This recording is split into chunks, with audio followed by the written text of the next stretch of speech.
नमस्कार मित्रांनो, आणखीन एका नवीन व्हिडिओत तुमचं स्वागत आहे। तर तुम्हाला आता प्रश्न पडला असेल, आम्ही शिपवरती कचऱ्याचं काय करतो? इथे तर काय कोण भंगारवाला पण येत नाही कचरा घ्यायला आणि नगरपालिकेची गाडी येत आणि शिपवरती आम्ही कचरा जाळू पण शकत नाही। मग आम्ही कचऱ्याचं काय करत असू? आणि तर काही लोकांना आता प्रश्न पडेल की एवढा मोठा समुद्र आहे, बाहेर फेकून द्यायचा कचरा? तर असं अजिबात नाही आहे। शिपवरती आपण काहीच पाण्यात फेकू शकत नाही। साधा टिश्यू पेपर पण फेकू शकत नाही। समजा जर कोण फेकताना सापडला तर नोकरी तर त्याची गेलीच, त्याबद्दल काय प्रश्नच नाही। त्याचबरोबर जेलला पण जावं लागू शकतं आणि लाखो रुपयाचा फाईन पण भरावा लागेल। म्हणून कचऱ्याचं मॅनेजमेंट करण्यासाठी शिपवरती काही गार्बेज मॅनेजमेंट प्लॅन आहे, तर त्याबद्दलच आपण जाणून घेणार आहोत। चला तर मग बघूया। तर इथे बघा, शिपवरती जेवढ्या पण कॉमन प्लेस आहेत तिथे असे डस्टबिन ठेवलेले आहेत आणि हे आहेत गॅलीमधले डस्टबिन। शिपवरती सगळ्यात जास्त कचरा तर गॅलीमधूनच निघतो आणि आपल्या घरी ओला कचरा आणि सुका कचरा असे दोनच प्रकार असतात, पण शिपवरती प्लास्टिक, डोमेस्टिक, फूड वेस्ट असे सर्व प्रकार असतात।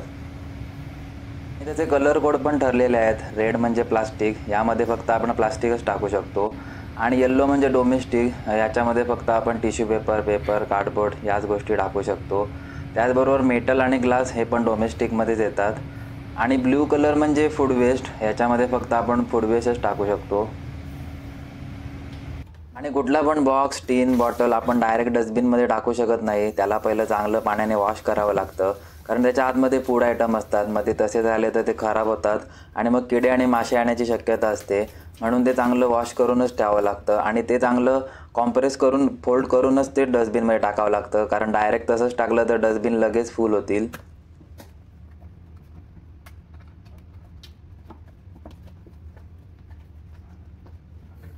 आणि आता राहिला फूड वेस्टचा विषय, तर फूड वेस्ट आपण पाण्यात फेकू शकतो, पण त्यासाठी पण काही रूल आहेत।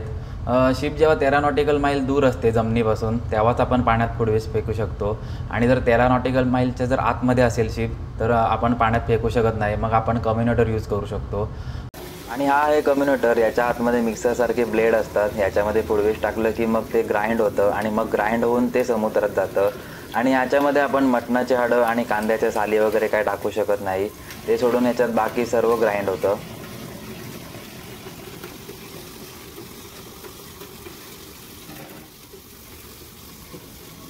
मग आता समजणार कसं की आपण किती लांब आहे जमिनीपासून? म्हणून त्यासाठी प्रत्येक वेळी फूड वेस्ट फेकायच्या आधी ब्रिजवरती कॉल करावा लागतो। मग ब्रिजवरती जो ऑफिसर असेल तो त्याच्या सिस्टीममध्ये चेक करतो आणि सांगतो किती जमीन दूर आहे आणि मग त्याची परमिशन मिळाली की आपण बाहेर फूड वेस्ट फेकू शकतो।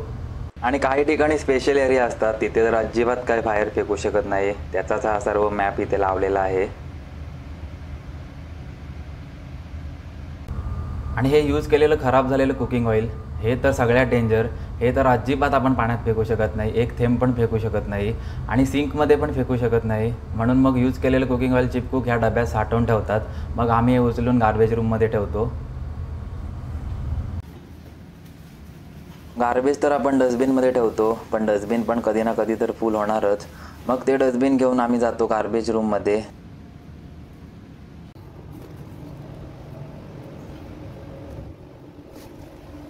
तर हा आहे आपला गार्बेज रूम।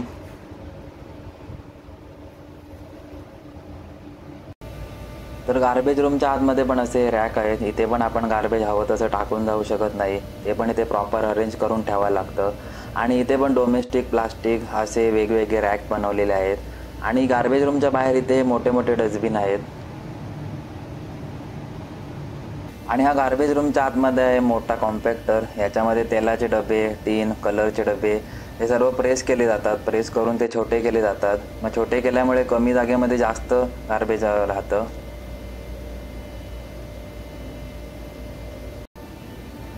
आणि ही आहे क्रशर मशीन, याच्यामध्ये काचेच्या बॉटल, छोटे टीन आणि बाकी पण मेटलच्या वस्तू टाकतात आणि मग त्या आतमध्ये एकदम क्रश होऊन येतात, म्हणजे पावडरच होऊन येतात बाहेर।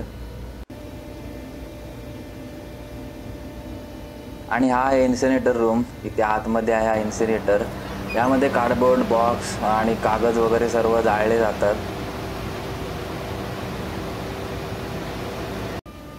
आणि गार्बेज रूममध्ये हा फ्रीज पण आहे। जेव्हा पण शिप पोर्टला असते तेव्हा फूड वेस्ट आपण बाहेर फेकू शकत नाही आणि कम्युनिट पण करू शकत नाही आणि फूड वेस्ट आपण बाहेर पण नाही ठेवू शकत, कारण ते खराब होऊन जाईल। म्हणून मग शिप जेव्हा पोर्टवरती असते तेव्हा आम्ही सर्व गार्बेज ह्या फ्रीजमध्येच ठेवतो आणि शिप जेव्हा पोर्टवरून निघून जाते तेव्हा मग आम्ही पाण्यात फेकून देतो. तर असा आहे आमचा गार्बेज रूम. गरमा खूप आहे इथे.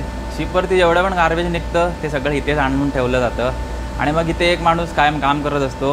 मग त्या गार्बेजचं सर्व कॉम्पॅक्टिंग केलं जातं आणि नीट सॅग्रिगेट करून ठेवलं जातं आणि मग जे राहिलेलं गार्बेज असतं ते शिप जेव्हा पोर्टला जाते तेव्हा पोर्टवरती लँड केलं जातं आणि मग लँडिंग करायचे पण खूप खर्च आहे. म्हणजे गार्बेज पोर्टला द्यायचा पण खूप खर्च आहे.